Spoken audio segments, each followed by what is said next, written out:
You are listening to Mining Stock Education. I'm Bill Powers. It's Mining Stock Education. Thanks for tuning in again. And in today's show, you're in for a treat. We have Dr. Rob Stevens back on the show. His book is Mineral Exploration and Mining Essentials. I've been recommending this for quite a few years. He also has a website called MiningStockEducation.com where he offers consultancy services and also has educational online courses you can go check out. Well, today he's going to be talking through core scanning or core logging and how AI, artificial intelligence, can be incorporated into that and how this can improve geological targeting when you're doing exploration or development work. So, Dr. Rob, I'm looking forward to what you're going to share today, and please take it over. Great. Yeah. Thanks, Bill. And hello to everybody. Glad to be back. Today we're going to talk about some of the core scanning technology that is out there today, and also how AI can start to utilize all that data that we're collecting with core scanning technology to improve our interpretations and our decision making, and hopefully ultimately improve exploration success. And so, as Bill mentioned, I'm the author of Mineral Exploration and Mining Essentials, and there's the front cover of the book, which you can get on Amazon if you're interested. So, for today, what we're going to look at as a summary of this discussion is just sort of what is core scanning and what are the main technologies that are out there. What are some of those advantages of core scanning? AI or artificial intelligence and core scanning, how are they working together? And then just a few comments on for investors around that. So types of core scanning. So primarily the scanners that we see today are designed to capture geochemical information. And it captures information on minerals, the mineralogy of the core, as well as chemical elements. And, ultimately, when a geologist is normally logging core, they are identifying rock types and mineral assemblages, and also, of course, importantly, where, for example, metal concentrations are, gold, copper, that kind of thing. So chemical information is critical, and these scanners are really adding a new level and dimension of data that supports and assists geologists with the visual core logging that we've been doing for decades and decades. So in addition, though, it's to the geochemical information, which is the primary one, some of the tools also incorporate very high resolution photographs that allow for better identification of features in that core, creating 3D images that helps with things like structural analysis using LIDAR, and also can collect magnetic data at the same time as this geochemical data. So there's three main technologies that or methods that we see used for core scanning right now. XRF, which stands for X-ray diffraction, Hyperspectral, and LIBS. And LIBS, which stands for laser-induced breakdown spectroscopy. So I'll talk about each of those in a moment. And I should just say that this technology is not brand new. In fact, things like XRF is one of the geochemical methods it's being used for many, many decades in analysis of geological material. And there have been handheld units that have been around for a while that will gather and collect some of this information from core. But those are small units with some limited capabilities, and they're not super fast at collecting data. So now modern, very powerful units that are capable of scanning whole core boxes really quickly and that have sophisticated modeling software have really become available in the last 10 years or so, or even a little bit longer. And that's really what I want to talk about today, and I think is starting to change the game a little bit with core logging.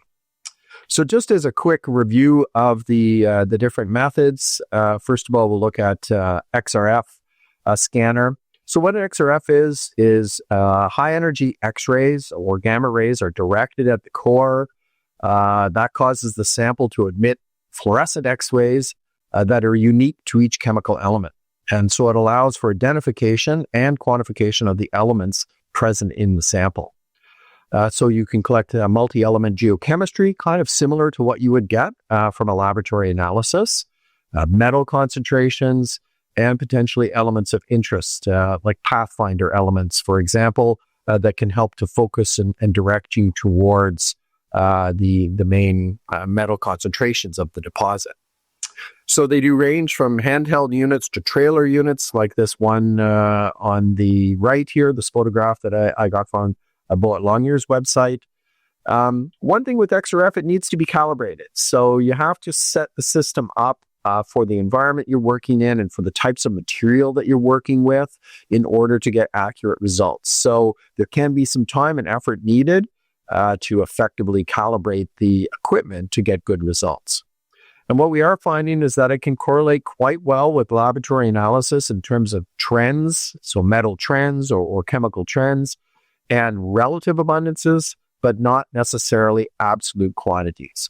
So while it really supports the laboratory analysis that is typically done at assay labs, it's not a replacement for that. So you still, for example, if you're going to be doing your resource estimate, will need to get your laboratory analysis data to build that resource estimate. The second one I want to talk about is hyperspectral. So this collects reflectance, light reflectance, from a wide range of wavelengths that come off the core. And those wavelengths represent unique signatures of minerals and chemical composition. So, we see in a certain wavelength of light, and that's what allows us to recognize the core. In hyperspectral, what you're able to see is non-visual wavelengths that help us to identify features in that core. And just so as an example on the, on the right here in this photograph, it's identifying a number of different mineral groups, for example, clay minerals or white mica minerals that can be common alteration minerals around deposits such as porphyry copper deposits.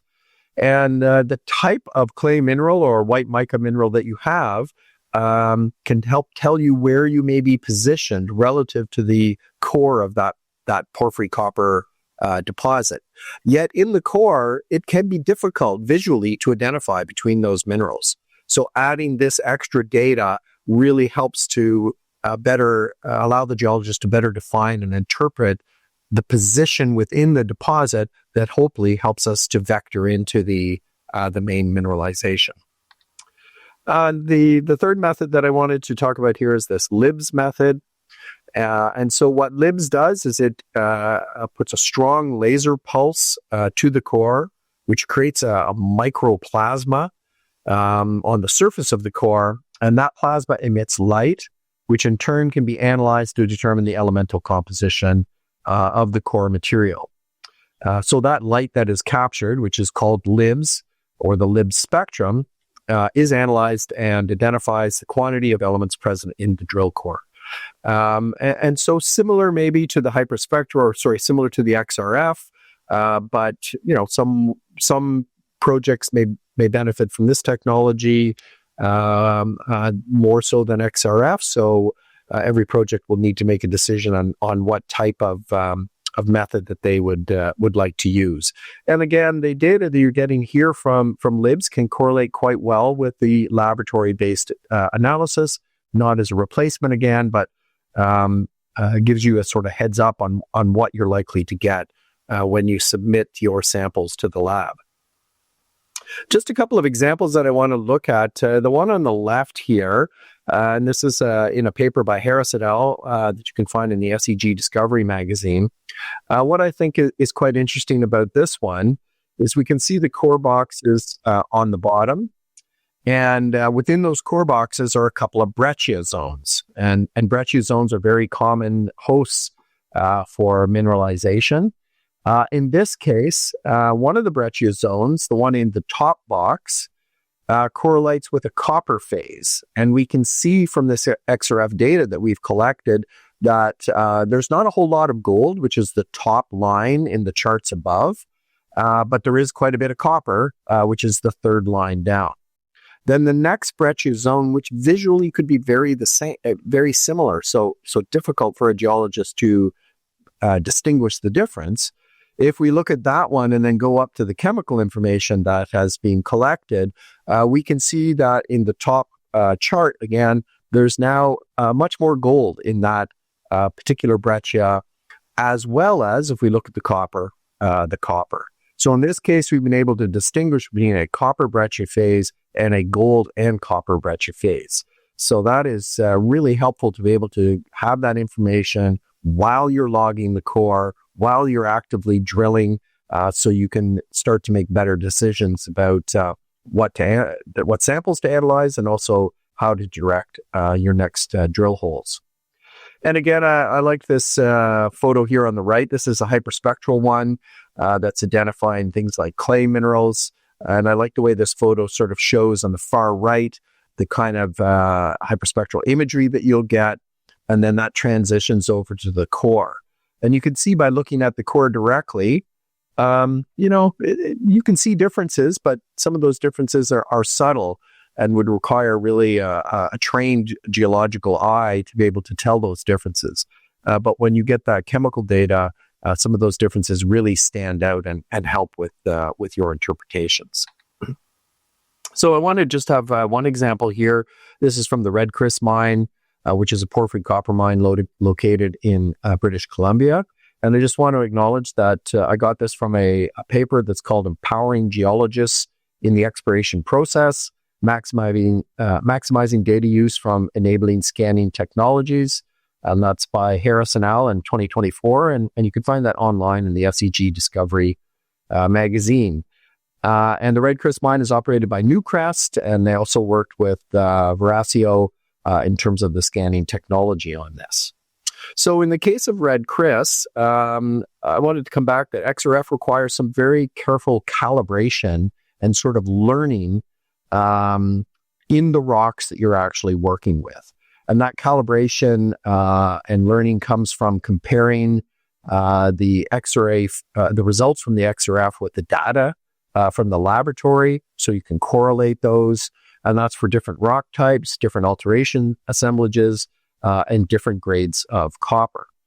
But once successfully calibrated, what they found here was really excellent correlation between the copper results in the XRF from core scanning and the lab results. And so I'll just point you to the top image on the right is a long section from the core scanning using TrueScan. And the bottom one is similar. There's additional drill holes in it, but it's similar, showing the results from your laboratory analysis. And you can see those zones in green and red that they got from scanning correlate very nicely with the results that they ultimately got from the laboratory. So they had really good confidence that the data they're getting from scanning was going to match that laboratory data. So what does this allow them to do when at the mine site?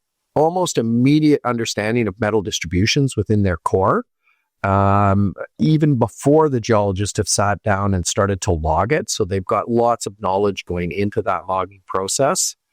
It allows them to direct future drill holes without delay and maybe change the plan that they had for drilling because they've got immediate geochemical results from that core.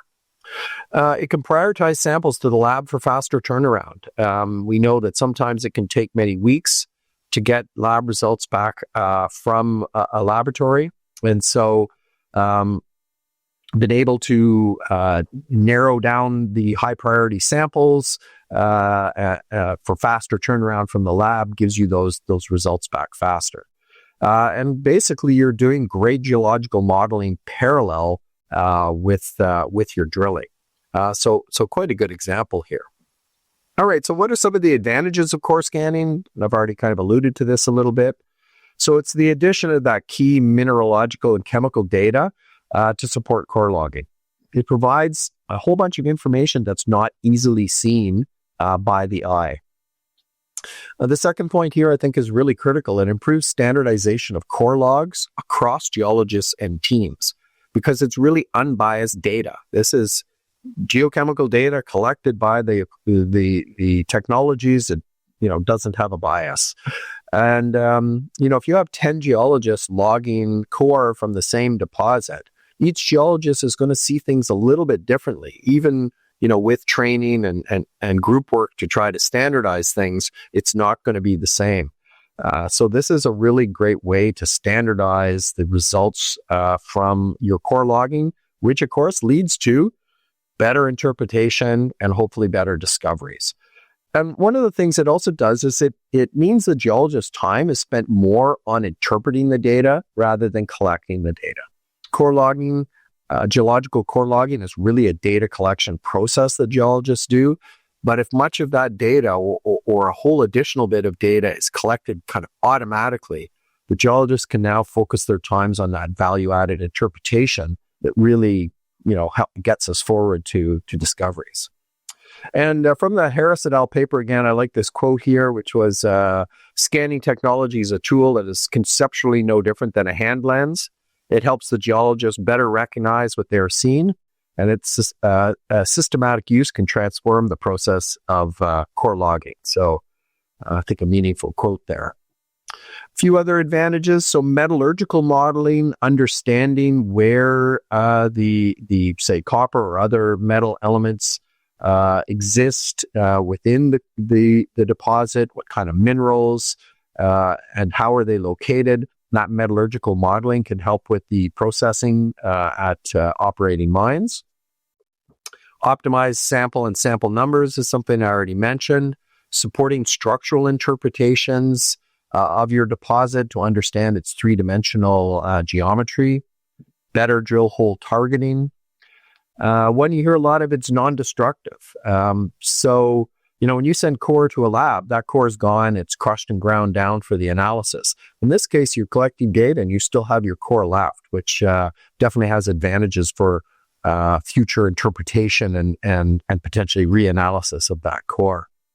One that I also see is happening a lot now is scanning old or archived drill core to gather new data that was not captured during the original analysis. We see a number of companies talking about, reanalyzing old core, looking for critical minerals and that sort of thing that weren't of interest at the time the core was or the drilling was originally done, but now are of interest. So you can gather some data quite quickly. And I see just recently in Canada, the Northwest Territories is moving forward on an initiative to scan core that they hold in a core library that's available for industry to come in and look at. They're now going to scan that. So there's a whole new set of data that will help with future exploration work. So AI, just a little bit on AI here, because AI is very much fitting into core scanning, and I think it's only going to become more of a prominent role going forward. So AI, or artificial intelligence, really supports the use and interpretation of large data sets. And you're collecting a lot of data with these core scanning. So much data that's hard for people to manage that much data, but AI is great at that. AI also has that learning capability. And so with learning, it'll allow for enhanced and faster interpretation of the core scanning data. Again, allowing geologists to focus on interpretation and deposit modeling rather than that data collecting. And, ultimately, we can get to a point that after a period of learning, the core scanning in AI may produce very good geological logs of core that need to be verified and checked by the geologist, but doesn't have to be fully logged. And I see that's kind of where we're going. And another quote here that I got from Geologic AI, it says, the first step in making AI effective is to train it. As core is run through the scanners, site-specific minerals, elemental ratios, and lithologies are identified and logged. As more core is scanned, the AI continuously learns and improves, further enhancing consistencies and efficiencies. So I can definitely see the value of that in more advanced exploration projects. So some investor considerations. Now, I'm not sure that you're going to run out and buy a stock because they say they're using core scanning. I'm not sure that we'd want to push it that far, but I think that core scanning is only increasing along with the use of AI. So you're going to see that in press releases if you have not already seen it. There are some initial or some limitations right now. I would say with early stage grassroots projects that are in remote areas, drilling just a few holes. I think the cost and the equipment portability is a bit of an issue. Although there are some drill portable equipment, helicopter portable equipment, we're not quite there yet. And AI with that learning bit is not going to work as well if you're just drilling a couple of holes. It works better once you're drilling many holes and that learning can take place. So with that, I think it's excellent for advanced and brownfield projects and mine sites. Brownfield projects where you're attempting to find a new deposit within an area of extensive exploration, adding this new data set from the core logging or from the core scanning combined with AI learning could really, up the game in identifying those sort of hidden and tricky deposits amongst a lot of existing data. Improves predictability, better drill hole targeting, I think increased odds of discovery, better use of dollars in the ground, getting more out of all the drilling costs that you've already incurred. To me, those are all positive things for investors to consider. So as I said, it's probably not really a driver in share price right now, but I think it will improve exploration success, which should be a bonus for investors. And it's something to keep your eye on and pay attention. And those companies that are really using this data and demonstrating the success of it, I think are going to be better positioned for those kind of discoveries that investors are looking for. So there we are. That's a quick run through of core scanning technology as it is today to help you understand a little bit more about some of the exploration technologies that are out there and hopefully help you a little bit with your investments. Again, there's the cover of my book, which you can get on Amazon. For those that are interested in an online short course, I have a few here at hosted by Thinkific, so you could also take a look at that. And you can find both information on both of those on my Mining Essentials website. So there we are, Bill. Maybe I will stop sharing my screen right now so that if you have any questions, we might have a little bit of a chat afterwards. So. Yep.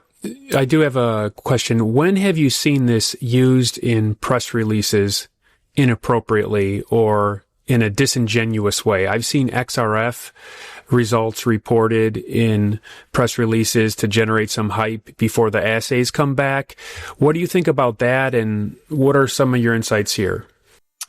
So as I said, there with some of the methods like XRF, there can be quite good correlation with laboratory results. So I think that companies that are making those statements, it's realistic as long as they have already demonstrated that correlation, because calibrating the equipment is important, and if that hasn't been done properly. That example with Red Chris, I think they had a greater than 90% correlation between the XRF data from core scanning and the laboratory results. So what they saw from core scanning really was telling them what they were going to get in the lab results. So in that case, I think that's a fair comment for companies to make. If they haven't really done that work yet, and maybe their correlation's a lot poorer, then I would be a bit cautious about that. The other part of it is too that you have to have that laboratory results before you're going to start doing resource estimates, grade and tonnage estimates, those kinds of things. So it's not necessarily a fast route to that end of a grade and tonnage estimate. Although they directing the right drill holes, so you're getting the right data to give you the best resource estimate and maybe up your confidence interval to an indicated or measured would be valuable. So I think there's a lot of advantages to it, but to be a bit cautious about overhype on it, I guess. Always want to see the assay results to make sure that they are properly correlating with the scanning data as well. Since you can only use the actual drill holes to develop your resource for NI 43-101 purposes, then will statements regarding core scanning made in press releases not be regulated then? It's basically just the investors should understand what they're dealing with, but also maybe an unspoken code of ethics for the junior miners that they shouldn't try to claim too much with this? Yeah, I mean, I think that's a fair comment. Whether it'll be regulated, I don't know. That's a tricky one, but I agree. I think, there can be a tendency to overstate things. And I think for investors, it's just always being a little bit cautious, taking that precautionary approach, recognizing the value that you can get from it. And, potentially, and this is everybody's decision, but really great data from the core scanning that's coming in advance of the firm assay results, maybe that little bit to say, whoa, I see something great here. Maybe you get in a bit earlier before those results, but there's never going to be a guarantee. And that's why I come back to this. Have they done the work to demonstrate the results from the core scanning is really matching the assay results? And if that work has been done and they put that out in press releases, then I think, you can get a heads up on what's coming. But then so can everybody else, I suppose, at that point. Depends how carefully they're looking at the issuer's releases. So. On historic properties, I can see promoters using core scanning on the data, the holes that are historically there that they still have access to, giving a new geological interpretation, and then going to investors, say, here are our insights that the previous operator did not have. So I could see it being useful to raise money in those scenarios. Yeah. Yeah, for sure. And again, potentially directing their future drill holes too. If you've got quite a bit of historic drilling, and depending on how long ago, you would see ones where they only assayed for gold. They didn't bother assaying for everything else because it was, cheaper and faster. And so now, there's some copper potential there. You scan all this data and you could potentially already vector yourself into the areas that are more copper rich, and be more focused on your new initial drilling, with hopefully better results from that new initial drilling. So, which the first press releases out of that may be good because you've been smart how you've targeted those initial drill holes based on that new historic data you've been able to gather, kind of thing. If that makes sense, new historic data. Like you use radiometrics if you're going for uranium deposits to measure the radioactivity and things like that. Does core scanning work for all different deposit types, or is there a particular deposit type that it works best with? Good question. I think in principle that one or more of the techniques can be applicable to most types of deposits. I think just as an example, hyperspectral can be really great for alteration assemblages, which is something that can be quite important in, say, porphyry copper. So that might be a method you would use more commonly for that style deposit. Maybe LIBS when you're trying to identify, or XRF, a particular lithium mineral phase, because it's that lithium mineral phase that's going to be viable to process and extract the lithium. So you may choose then a different method to help with that deposit. So not every method is going to be applicable to all deposits. And so I think it is on a deposit by deposit basis, but I do think it can be applicable to pretty much all types of projects that are out there. Dr. Rob, you travel the world with your consultancy business. Is there any nuggets you can share with us from future or past recent travels? It's been about 4 or 5 months since you've been on the show. If not, I understand. No, but I'm really enjoying watching where gold's going. And okay. So, I'm excited to see where it continues to go. And I'm really interested in AI. There's a lot of hype around it, and I've seen quite a few examples. A lot of it right now is ways to manage all this massive data sets. But I think we're going to see more and more of this learning and this intelligence that we can bring for predictive drill holes and deposit modeling. I mean, it's there, but it's still evolving. We don't want the robots to take over. We need the people to properly be, assessing those interpretations. But I do think I'm excited about where that's going to go and how that's hopefully going to improve our exploration success overall in the coming number of years. So, yeah. Excellent. Well, thank you for the presentation today on core scanning, sharing your insights. And if you have time and you're in your office in 3 to 4 months, I'd love to have you back on the show. All right. That sounds good, Bill. Always happy to be here. So, yeah, take care. Take care.